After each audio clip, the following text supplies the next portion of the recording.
pantallazo general, digamos, no quiero avasallarlos, atormentarlos con gráficos, ni papers, ni metaanálisis que pueden fácilmente encontrar en la literatura disponible en la web, sino tener una idea general de lo que es los principios y aplicaciones, tal cual dice el título, de la estimulación magnética, y por ahí después mostrar algunos casos ilustrativos de nuestro centro, de la Fundación CENIT. eh, bueno, sabemos que actualmente, allá hace tiempo, digamos, por lo menos nosotros, el equipo con el que trabajamos, nos manejamos con el paradigma del modelo biopsicosocial, digamos, contemplando a la psiquis como la interrelación entre lo biológico, lo psicológico, lo social, lo vincular, lo interpersonal, lo cultural y hasta lo religioso, digamos, y que abordando cada una de estas dimensiones podemos generar cambios en las demás. Esto suena como algo nuevo, ¿no? La interacción gen-entorno de la que tanto nos llenamos la boca hablando actualmente, pero no es otra cosa de lo que ya había descrito Sigmund Freud en las segundas series complementarias hace ya más de 100 años. Eh, Durante mucho tiempo reinó el paradigma del localizacionismo, digamos, contemplando que había estructuras o áreas puntuales que tenían funciones específicas en el cerebro. Hoy por hoy nos basamos en el concepto de la conectividad del circuiterío, digamos, que no hay un área con una función, sino que hay circuitos que están involucrados en funciones psíquicas de distintas esferas, psíquicas o, digamos, cerebrales, ya sean vinculadas a lo sensitivo, a lo motor, a las emociones, a lo neurovegetativo, eh, a lo cognitivo y demás. Y también, bueno, estamos acostumbrados a manejarnos en función de los DSM, los manuales estadísticos diagnósticos, que están muy criticados, pero de algo nos han servido, eh, aunque hoy por hoy preferimos correlacionar estos circuitos de los que acabo de hablar, más bien con dimensiones clínicas que con trastornos o disorders completamente configurados, que cumplen con todos los criterios. Por ejemplo, acá tenemos los criterios para la depresión según el DSM, pero no podemos correlacionar un circuito con el trastorno depresivo mayor o un episodio depresivo bipolar, pero sí con algunos de los dominios y dimensiones que pueden eh, estar configurando o pueden estar participando como criterio para hacer el diagnóstico de este trastorno. Lo que sí es importante mencionar es que la neuromodulación va a actuar a nivel de los circuitos biológicos de todo lo que hablamos recién, de todas las esferas, desde lo religioso hasta lo biológico. La neuromodulación claramente actúa a nivel de los circuitos, así como la psicoterapia a nivel de lo psicológico o los psicofármacos a nivel molecular. Eh, Fíjense que de estas dimensiones, por ejemplo, la motivación y la voluntad que están comprometidas en la depresión, pueden estarlo también en otros cuadros como síntomas negativos de la esquizofrenia o en una demencia, lo mismo con la cognición y la atención en cuadros demenciales, la rumiación y la culpa pueden estar presentes en trastorno obsesivo compulsivo, de manera tal que se solapan, no son específicos de trastorno. Eh, la neuromodulación la podemos dividir en líneas generales en invasiva y no invasiva. La invasiva es la estimulación cerebral profunda y la estimulación vagal, que consta del implante de dispositivos en forma crónica o de la lesión de métodos ablativos por medio de un marco estereotáctico. Ahí ven en una resonancia magnética abajo a la derecha, en el gráfico de la izquierda inferior en la pantalla, los electrodos, una imagen exquisita, bien implantados en el lobo pálido externo en un caso de Tourette. Después tenemos dentro de la no invasiva la terapia electroconvulsiva, que es probablemente la herramienta no invasiva más eficaz con la que contamos no en psiquiatría solamente, sino en toda la medicina, que por ahí está un poco estigmatizada, pero por cuestiones ideológicas y no científicas. Y bueno, la terapia magnética convulsiva, que está en investigación, no está formalmente aprobada. La estimulación de corriente directa transcraneal, que está en investigación, y la estimulación magnética transcraneal, que es lo que nos incumbe en esta charla, que tiene 4 aprobaciones formales por la FDA, que es el trastorno depresivo mayor, que es el caballo de batalla como indicación desde 2008, el manejo agudo de las migrañas con dispositivos más pequeños, portátiles, que el paciente puede tener sin la necesidad de asistir corriendo a un centro cuando tiene esa explosión neurovascular dolorosa en una hemicara, el trastorno obsesivo compulsivo recientemente y la abstinencia tras la cesación del hábito de consumir tabaco.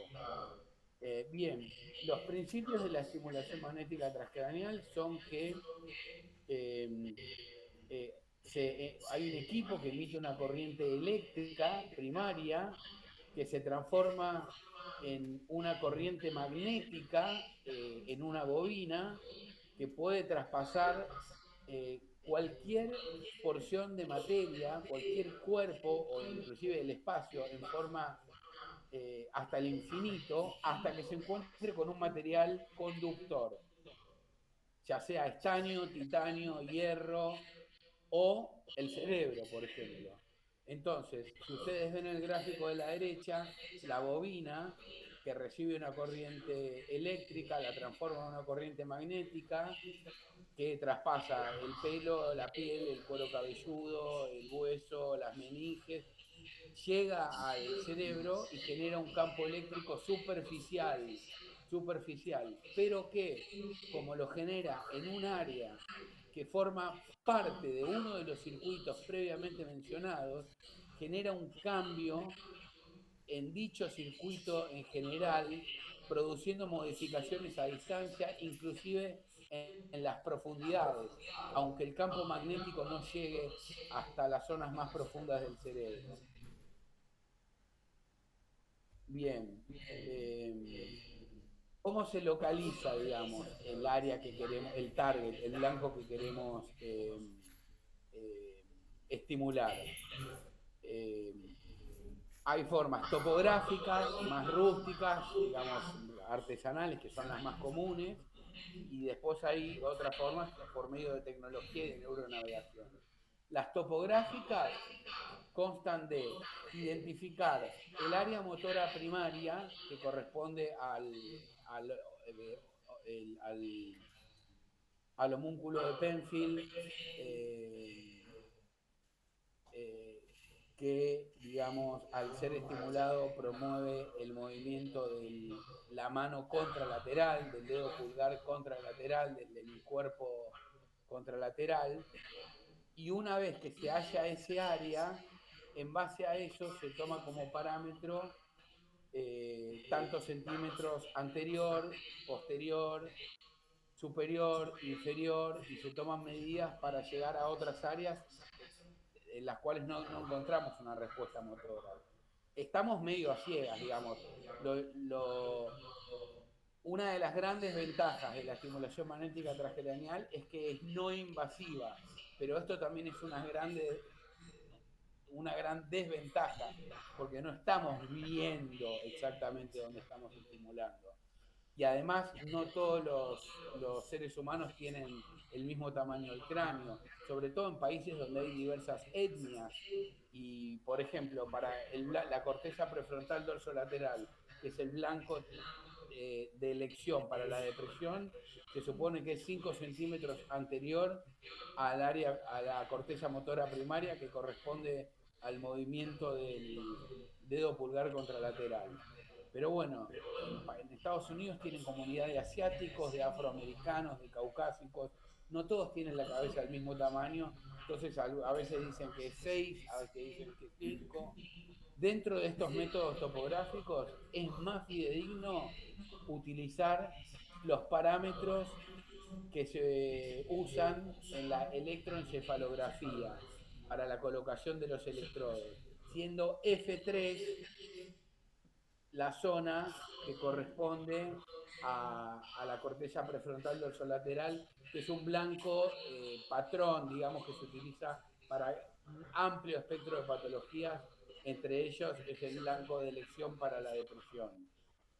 Si ustedes ven, por ejemplo, en este caso, la mano derecha de la paciente es porque se le está estimulando el cerebro en el hemisferio contralateral. Acá se ve más de cerca, y una vez que uno encuentra este área, ya sabe que está en el área motora primaria correspondiente a la mano. Y en base a eso, eso se toma como parámetro para identificar otras áreas que uno quiere estimular. Bueno, también está la neuronavegación, que es muchísimo más fidedigna, pero no se utiliza en asistencialismo. Inclusive en los centros de primer nivel, en Emory, Atlanta, San Antonio, Texas, Boston, Massachusetts, en Harvard, en la Universidad de Emory, eh, no lo cuentan con neuronavegadores, pero los usan para investigación. Para el asistencialismo en la práctica cotidiana siguen manejándose con estas técnicas topográficas. Salvo por ahí en la Universidad de Harvard, el doctor Camprodrón, que bueno, intenta utilizarlo inclusive en asistencialismo, pero es una excepción. Estos son los blancos de las 4 indicaciones formalmente aprobadas. Para la depresión, corteza prefrontal dorsolateral; para el TOC, la prefrontal dorsomedial; para la migraña, la corteza occipital; y para la cesación del tabaquismo, la corteza prefrontal ventrolateral y el lóbulo de la ínsula, que es un poco más profundo, hay que darle con más intensidad. Bien, después, bueno, contamos con distintos tipos de bobinas, algunas son más focales y otras más profundas. La más común, la que más se utiliza, es la bobina en 8 o en mariposa, que es la que utilizamos usualmente para la mayoría del espectro de las patologías que abordamos. También hay que tienen una profundidad de 2,5 a 3 centímetros. También hay, acá en Argentina no, bobinas en casco, que son las que se utilizaron para la aprobación para TOC y tabaquismo, pero que son reemplazables por otras bobinas que tienen una angulación mayor y calan mucho más profundo para estimular la porción medial de los lóbulos, profunda de los lóbulos eh, de los hemisferios cerebrales. Y después, bueno, los tipos de estimulación pueden ser diagnósticos, prequirúrgicos para identificar tumores o para neurofisiología, o pueden ser terapéuticos, que es lo que nos incumbe a nosotros. Son repetitivas. A baja frecuencia, es decir, frecuencias de 1 Hz, un pulso por segundo, eh, la estimulación sería paradójicamente inhibitoria. Uno podría inferir que en patologías como dolor neuropático, trastorno obsesivo compulsivo, donde hay una actividad patológica en más, eh, el parámetro más adecuado sería de baja frecuencia para inhibir. Y en casos donde, por ejemplo, el freezing de la marcha o el trastorno depresivo, donde habría un proceso fisiopatológico en menos, uno utilizaría eh, frecuencias mayores, que generalmente son de 10 Hz, para estimular, porque es excitatorio. No obstante, como todo, inclusive como la analogía que podemos hacer entre los mecanismos de acción de los fármacos y lo que después vemos en los ensayos clínicos o en la práctica, no siempre se da en forma lineal. Hay protocolos para freezing de la marcha o para bradiquinesia que paradójicamente son de baja frecuencia, y al revés con procesos patológicos que uno infiere que hay un exceso de actividad como las disquinesias, donde hay protocolos que tienen alta frecuencia. En definitiva, muchas de las indicaciones se han hallado por serendipia en forma empírica. Y también está lo que se llama estimulación en ráfagas, theta burst stimulation, que es muchísimo más rápido, es como una ametralladora, permite que un protocolo de 40 minutos se haga en 3 minutos. Ustedes ven acá el de 1 Hz, el de 10 Hz, y abajo el que está marcado y ampliado, el Theta Burst Simulation, que consta de tripletes que está separado cada impulso por 20 milisegundos, es decir, a una frecuencia de 50 Hz, y en cada segundo hay 3 tripletes separados por 200 milisegundos, es decir, a una frecuencia de 5 Hz. Es decir, impulsos a 50 Hz en tripletes que se repiten a 5 Hz cada triplete. Y esto permite que un protocolo de 40 minutos se reduzca a 3 minutos. Bueno, la dosis del TMS depende de la intensidad del pulso, del número de pulsos, que también depende tanto de la duración de la sesión como de la duración del número de sesiones. En depresión es de 20 a 30. Para otras patologías son 10 sesiones o 15 sesiones. Seguridad contra indicaciones. Bueno, lo peor que podría pasar, que está descrito en la experiencia de nuestros mentores que hace 20 años llevan a cabo estos procedimientos en forma diaria, nunca lo han visto, es las convulsiones, que sucede en 1 de cada 30.000 sesiones, digamos, es muy raro, muy raro. Uno tiene que, inclusive es raro en pacientes que están deprimidos tomando bupropión, que disminuye el umbral convulsivo. Yo no conozco a nadie que haya tenido la experiencia de que un paciente desarrolle convulsiones. Si sucede es durante la sesión, no desarrolla epilepsia ni le pasa al otro día, es durante la sesión. Cualquier implante metálico, ya sea implante coclear, clip por aneurisma, un electrodo por estimulación cerebral profunda, es contraindicación.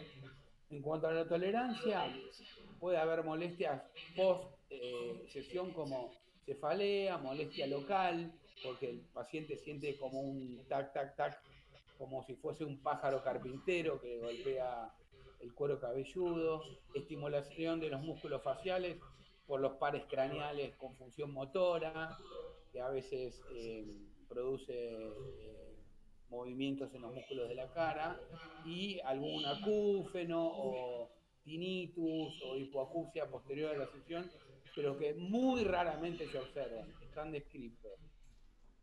Bueno, originalmente se propuso que la depresión implicaba una hipoactividad en los hemisferios cerebrales más marcada en el hemisferio izquierdo. Entonces se propone estimular ambos hemisferios, el izquierdo a alta frecuencia y el derecho a baja frecuencia, para compensar, para balancear. En rigor de verdad, esto no dio los resultados esperados y hoy por hoy el protocolo de elección es hemisferio izquierdo, corteza prefrontal dorsolateral, al 120% del umbral motor, es decir, si el umbral motor es 70 de intensidad, va a ser 84. A 10 Hz, 3.000 impulsos por sesión, 20 a 30 sesiones.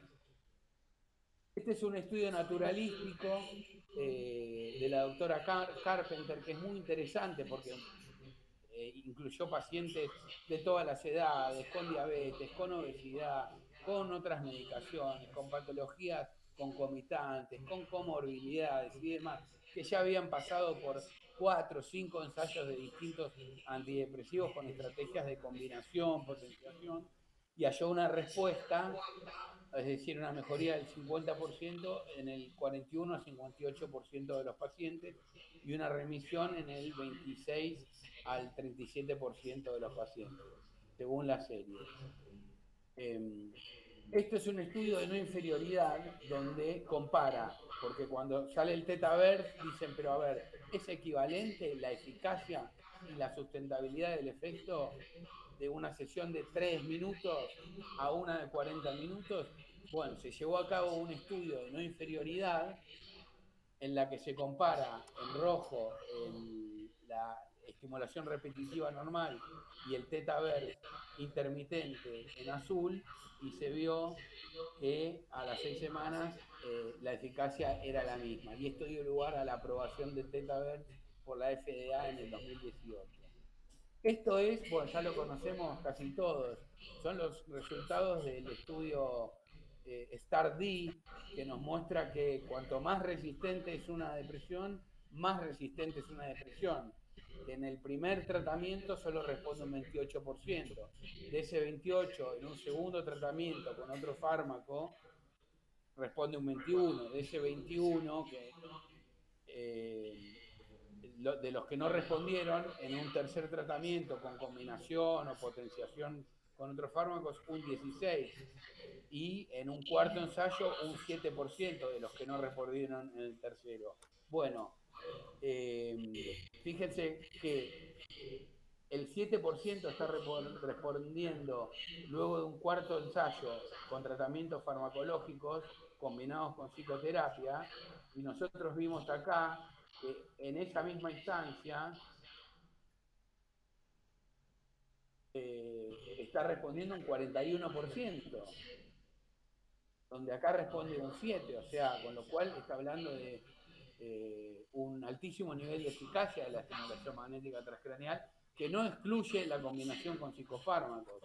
La FDA formalmente aprueba la estimulación magnética para eh, el fracaso luego de un primer intento farmacológico. Pero en la vida real, las coberturas recién empiezan a probarlo luego de un cuarto ensayo, con estrategias de combinación entre antidepresivos y potenciación con antidepresivos y otros fármacos. O sea, recién cuando eh, están respondiendo farmacológicamente menos de un 10% de, de los casos. Bien, este es el estudio pivotal que dio lugar a la aprobación del TOC. Se hizo un estudio a 6 semanas y se comparó con sham, con placebo, que es una bobina que simula la misma sensación que el tratamiento activo, pero sin la emisión del impulso magnético. Se tomó como respuesta un 30%. Sabemos que el TOC es más duro de roer que la depresión. Se estimuló la corteza prefrontal dorsomedial y se vio que eh, la, el porcentaje de pacientes que respondieron con el tratamiento activo fue muchísimo mayor, que es el verde, que con el sham. Y que la respuesta parcial, que es menos de un 30%, sucedió lo propio. Respondieron parcialmente muchos más con el tratamiento activo que con el sham. Y en términos de la escala Y-Box, se vio un descenso mucho más marcado con el tratamiento a las 6 semanas activo que con el placebo. Esta es la última aprobación, que es para la cesación del tabaquismo. Se hizo un estudio de 6 semanas, 3 semanas se hizo 5 días por semana y 3 semanas una vez por semana. En el gráfico de la izquierda lo que ven es una escala visual análoga de la sensación, digamos, el deseo de fumar, que bajó en forma mucho más notoria en los que fueron estimulados que en aquellos que fueron sometidos a un procedimiento con placebo. Se les indujo el deseo de fumar antes de cada procedimiento, con imágenes, con videos y demás. Se estimuló la ínsula y la corteza prefrontal ventrolateral. Se utilizó una bobina en casco con un N de 262. Y a la derecha vemos que se midieron a la semana 6 el ITT, que es el Intended to Treat, aquellos que iniciaron el protocolo y no lo terminaron, y lo que está midiendo es la tasa de pacientes que discontinuaron. Y esto se evaluó con estudios de nicotina en orina, en sangre y con escalas de evaluación. Tanto en el Intended to Treat como en los que completaron el tratamiento a la semana 6, los que llegaron al tratamiento a la semana 6, eh, hubo una tasa de cesación del tabaquismo mucho mayor en los que recibieron tratamiento activo, y lo propio sucedió a la semana 18. Bueno, dicho esto, aunque hay 4 aprobaciones formalmente contempladas por la FDA, son 4 indicaciones formalmente aprobadas, hay un amplio espectro de patologías y una parva de evidencia que sustenta la eficacia, la buena tolerancia y la seguridad de esta modalidad de tratamiento para un montón de otras eh, entidades nosológicas, además de las aprobadas, como el dolor crónico, movimientos anormales, autismo, trastorno de ansiedad, sobre todo el de estrés postraumático, rehabilitación post-ACV, esclerosis múltiple, con sus diferentes manifestaciones y síntomas, compromiso cognitivo de enfermedad de Alzheimer, inclusive afasias primarias, tinnitus, síntomas negativos de la esquizofrenia y trastornos por déficit de atención e hiperactividad. Acá a la derecha vemos un archivo que es con el que contamos en nuestro centro, en CENIT, como filtro primario. Cuando llaman para una consulta, se les hace una entrevista de evaluación, a ver si es candidato o no, si tiene contraindicaciones o si es candidato a beneficiarse, siempre y cuando consulte por una de estas entidades. Bien, y para terminar, algunos testimonios. ¿Qué edad tiene? Usted pasó los últimos 7 años experimentando un dolor intenso y continuo en las piezas dentarias del maxilar inferior, en la cara derecha, que le generaban un intenso malestar. ¿Es correcto? Y ahora que estamos en el día de mañana ya cumplimentando la sesión número 20 de estimulación magnética transcraniana, ¿qué tipo de efecto terapéutico experimentó, si es que experimentó alguno? Me acordaba de que me dolía la boca, no tenía malestar y algunos días por ahí, era de tiempo, por horas o ratos, podía agarrar, pero no con intensidad, una diferencia muy grande. Esa fue la vida para mí.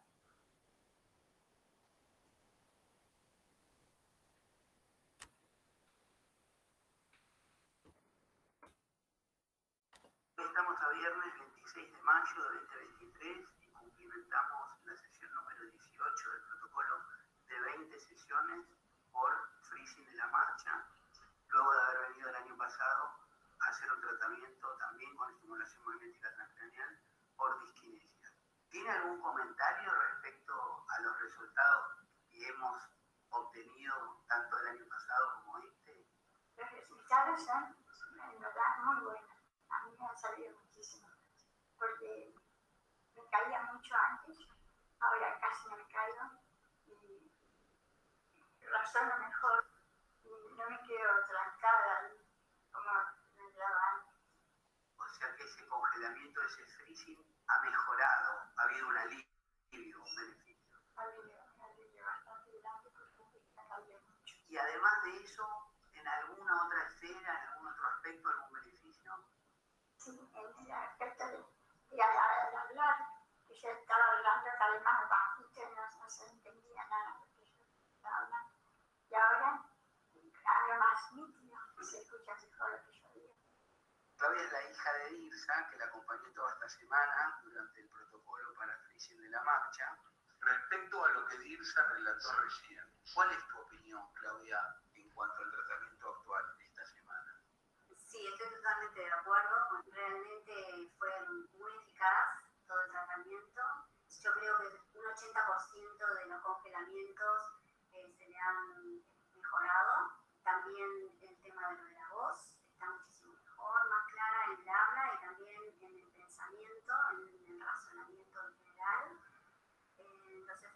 comentarios de cuando tomo la medicación también, ahora son muy leves. La marcha la he mejorado muchísimo también en esta oportunidad, cuando casi no caminaba, o esos pasitos eran muy cortos, y ahora puede caminar con pasos largos y más seguros, tiene mejor equilibrio también. Bueno, muchas gracias por los relatos en relación a la experiencia de los resultados con este tratamiento. Me gustaría hacer alguna mención respecto al protocolo del año pasado, de 20 sesiones por disquinesias. ¿Cuáles fueron los resultados? Bueno, los resultados del año pasado fueron óptimos. Las disquinesias se le fueron totalmente. La marcha también mejoró en aquella oportunidad muchísimo. Y la rigidez que aún le permanecía de otro tratamiento que se le había hecho el año anterior, con TMS también le mejoró 100%, eso ya no lo tiene más. O sea que las disquinesias han remitido, han tenido una respuesta del 100%. 100%. En los últimos 10 meses desde el tratamiento no ha habido recurrencia. No, le ha perdurado. Le ha perdurado el efecto terapéutico.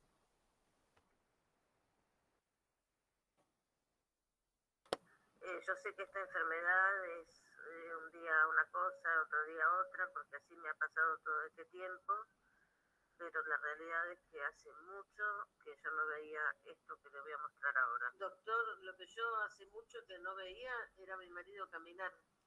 Por eso le digo que es una cosa increíble verlo caminar así. Increíble.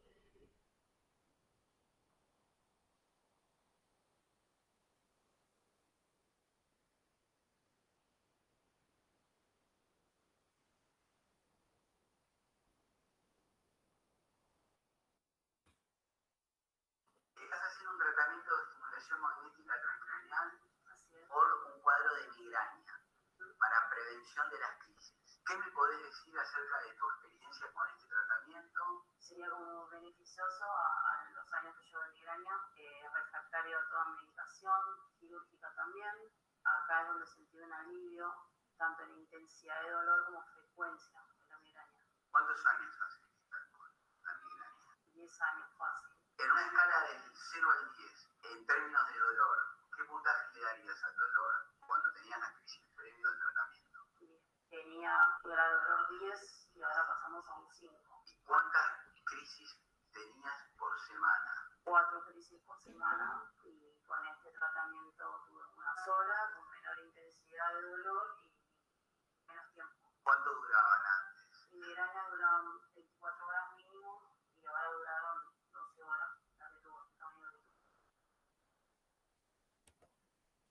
Bueno, esos son algunos de los casos que hemos realizado en los últimos meses. La verdad que me gustaría mostrar más, pero en honor al tiempo no se puede.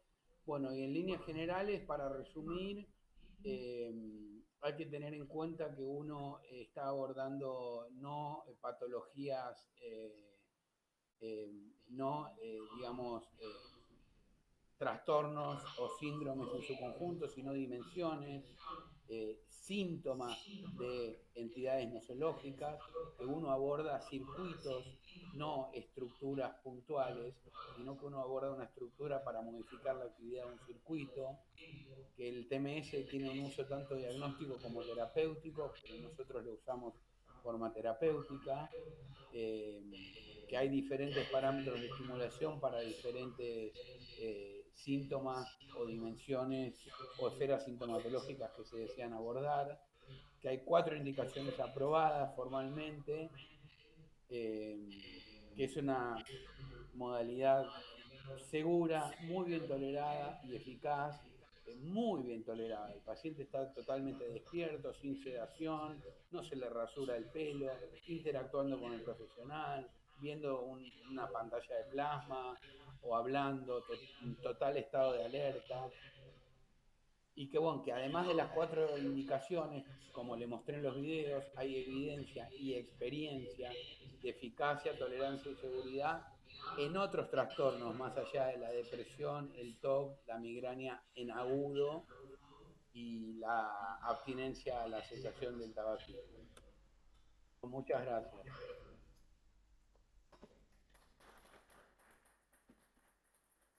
Los aplausos, perdón. No sé, ahora sí. Dale, va de vuelta.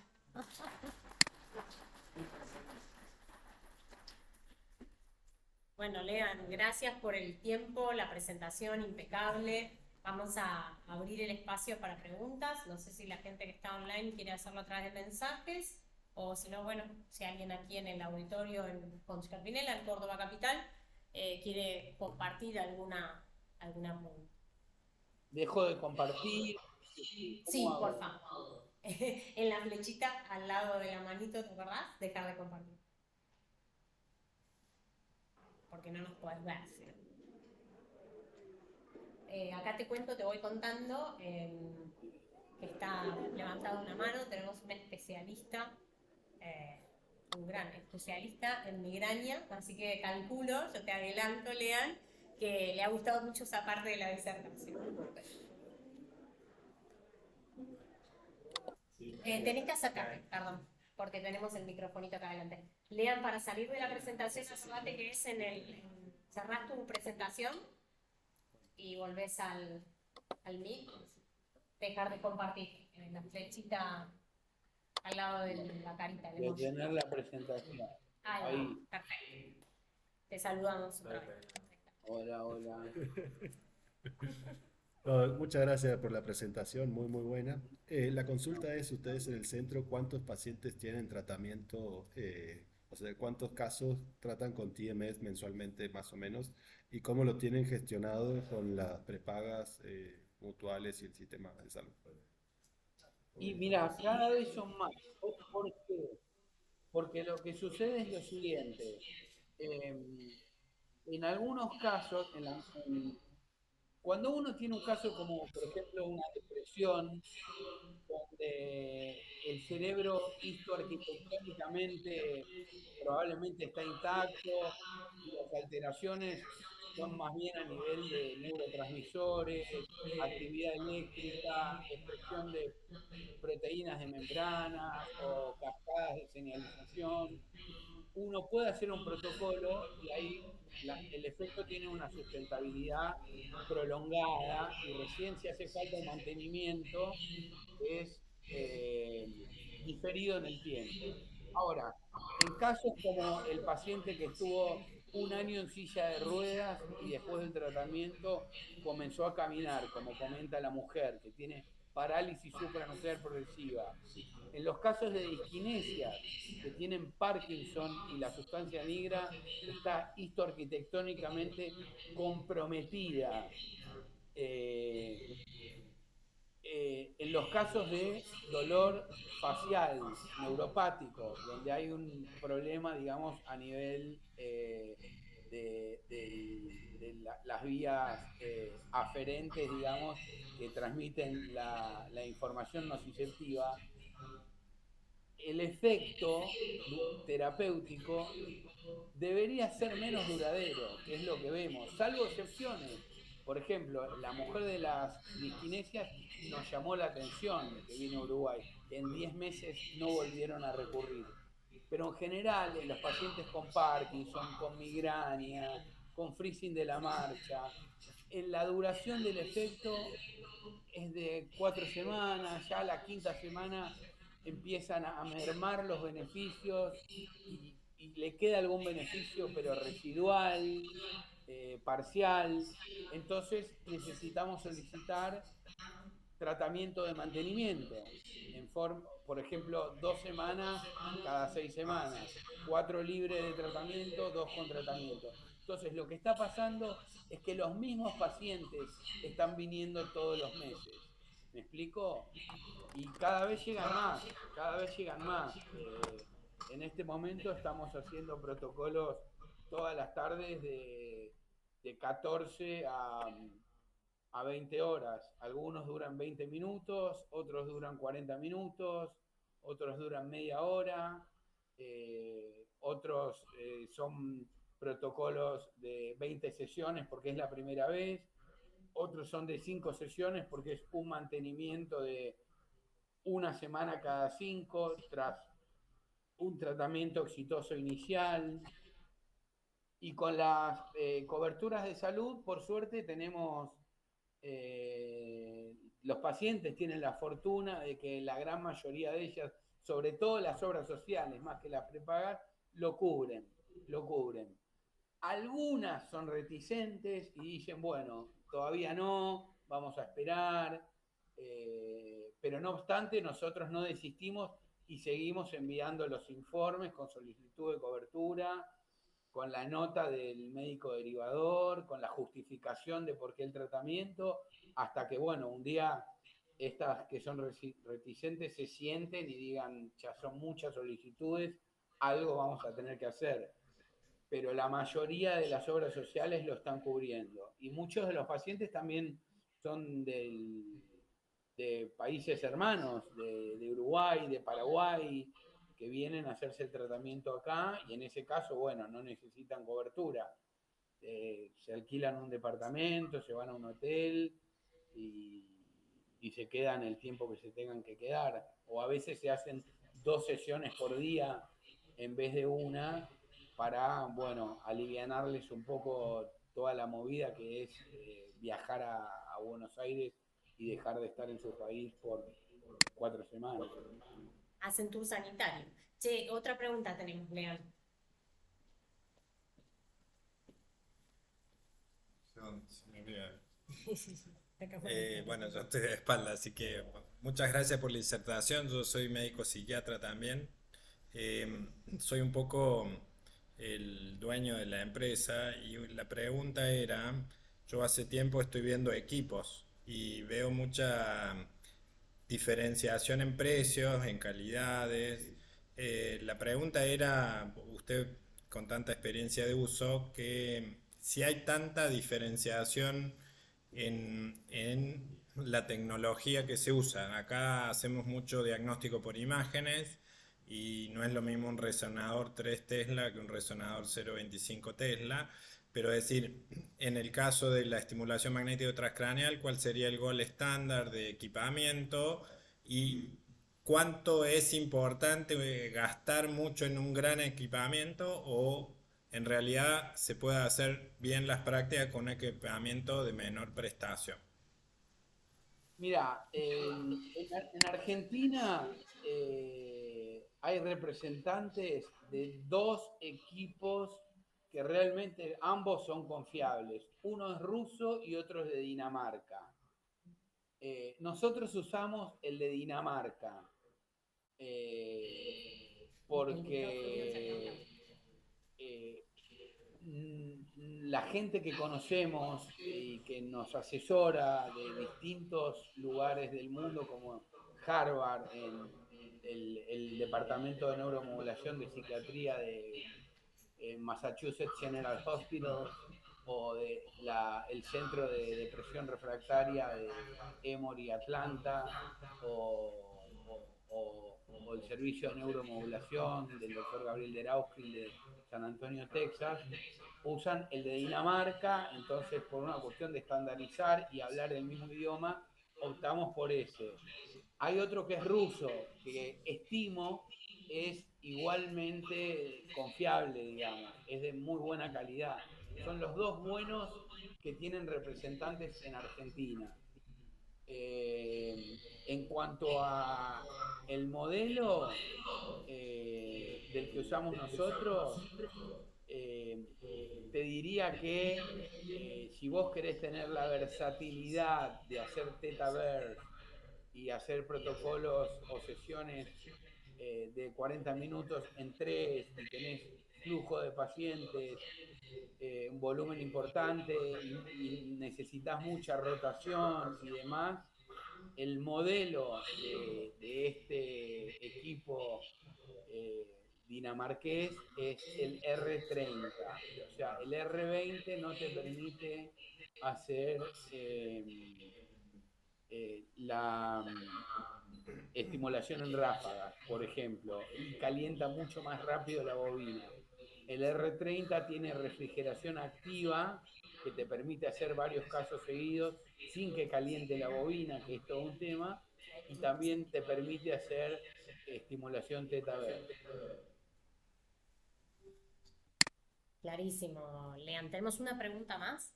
No, bueno, las Pero que tres quieran. en una. Tenemos 15 minutos los que están conectados en Humano Dial, pero Bueno, no. aprovechémoslo. Vamos con las preguntas. Hola, Lean, muchas gracias por el tiempo dedicado a nosotros. Yo soy neurocirujano y tenía varias preguntitas en una a lo mejor. El tema es si hay alguna contraindicación para realizar la terapia si existen anormalidades estructurales en la resonancia o cuál sería el grado de normalidad que tiene que tener la resonancia de un paciente para poder indicar esta terapéutica.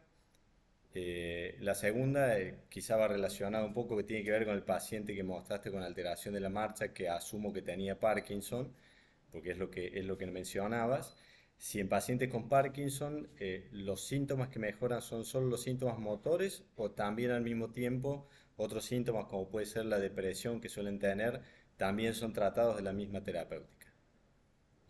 Respecto a contraindicaciones, alteraciones morfológicas no implican ningún tipo de contraindicación. Las contraindicaciones son epilepsia, antecedentes de convulsiones, cualquier tipo de implante metálico a menos de 30 centímetros de la zona de estimulación, es decir, un marcapasos cardíaco no sería una contraindicación, pero un electrodo de estimulación cerebral profunda, un implante coclear, un clip aneurismático, sí serían contraindicaciones.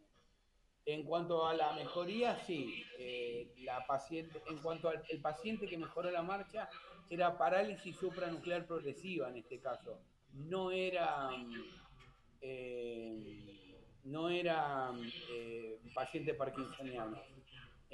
La paciente que está con la hija, que vino el año pasado por disquinesias, que desaparecieron por completo con TMS, y este año vino por freezing de la marcha, ella misma dice que, y la hija, que le mejoró el volumen de la voz, la vibración en la voz y hasta inclusive el estado de ánimo, la voluntad, la iniciativa, la capacidad para experimentar gratificación con cosas que antes le generaban placer y ahora no le producían ninguna sensación reconfortante. Eso, bueno, sabemos cómo es el Parkinson. La depresión puede ser de origen biológico, propio del proceso neurodegenerativo, de las alteraciones dopaminérgicas, como reactiva al hecho de que uno tiene la dolencia. Ahí uno se pregunta, pero se siente mucho mejor porque está mejor desde el aspecto motor o es producto directo del estímulo magnético. Eso es difícil de discernir porque no se estimuló el área eh, target para depresión, sino que se estimularon otras estructuras. No sé si alguien tiene alguna pregunta más, pero yo aprovecho para de nuevo agradecerte. La verdad que tener una persona que tiene experiencia y que está haciendo esta técnica de neuromodulación en el país, de la mano de todos los centros que nombraste, ¿no? De primerísimo nivel y prestigio, la verdad que no solo nos instruye, nos forma, nos enseña y nos permite encontrar como una alternativa, ¿no? Para todas las patologías refractarias, que, bueno, más allá de las aprobaciones formales, como vos bien mostrabas, cuando pareciera que no hay nada más, sí hay más. Y la verdad es que creo que sería una hermosa oportunidad, no solamente para que todos sepamos que en Fundación Cenit está la posibilidad de tratamiento, sino para que ojalá próximamente también acá en el interior del país podamos brindar, ¿no? Esta posibilidad de tratamiento para aquellos pacientes que realmente la terapéutica convencional no resulta de utilidad. Así que de nuevo, Lean, gracias, súper clara tu disertación y de nuevo gracias por el tiempo. Bueno, dos cosas para cerrar. Una, paradójicamente, ustedes van a ver en la literatura artículos de TMS y para epilepsia. Yo les acabo de hablar que es una contraindicación, que puede generar convulsiones. Bueno, hay protocolos específicamente diseñados que se están ensayando para epilepsia. Para que les quede claro y no digan, Leandro dijo una barbaridad. Es paradójico. En segundo lugar, bien porque queda están todos grabado, Lean. convocados el jueves el 30 de noviembre y el 1 de diciembre en el Hotel Hilton, Buenos Aires, a la Cumbre Iberoamericana de Neuromodulación, que está organizada por la Sociedad Española de Neuromodulación y las sociedades de cada uno de los países hermanos latinoamericanos. Y dentro, que son 2 salones simultáneos durante 2 días, y un día un salón va a ser exclusivamente patología psiquiátrica refractaria. Así que bueno, pueden comunicarse con la Fundación CENIT para averiguar y solicitar becas a la industria. Se nos hace agua la boca, así que esperanos que nos vamos a Buenos Aires a comer algo rico después del congreso. Bueno, Te mando un abrazo, gracias a todos. gracias. Nos vemos.